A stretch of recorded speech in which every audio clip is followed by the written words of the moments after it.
এখন কিছুই নাই বলছে গণ অভ্যুত্থান, এটা অভিপ্রায়, অভিপ্রায়ের অনুবলে এই সরকার হয়েছে, অভিপ্রায়ের অনুবলে এই নির্বাচন হয়েছে, সুতরাং অভিপ্রায়কে ভিত্তি ধরে নাকি সবকিছু যেতে হবে।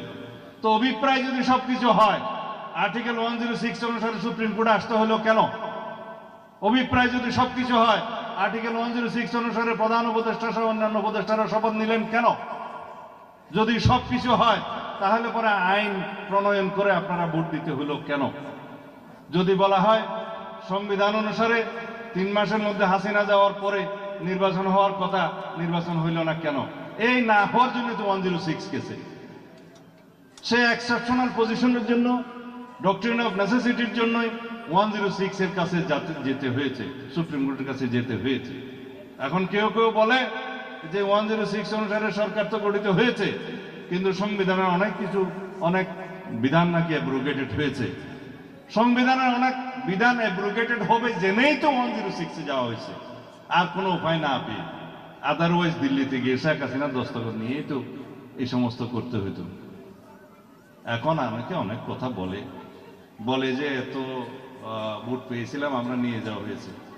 আপনারা স্বপ্নে দেখেন কিভাবে? স্বপ্ন দেখারও তো একটা সীমারেখা আছে। যেই দল মনে করে যে তার সরকার গঠন করতে পারত, তাদেরকে হারানো হয়েছে, এই স্বপ্ন দেখাও তো না যায়,